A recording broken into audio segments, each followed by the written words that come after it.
Hintayin nyo pag naluto.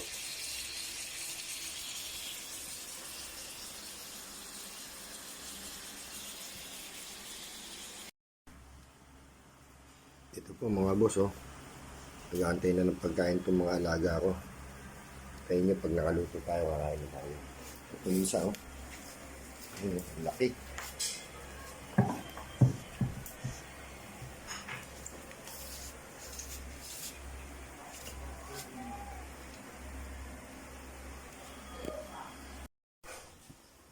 Yan po, kaluto na po tayo ng sopas at saka ng pininyan. Yan po, pwede na tayo kumain.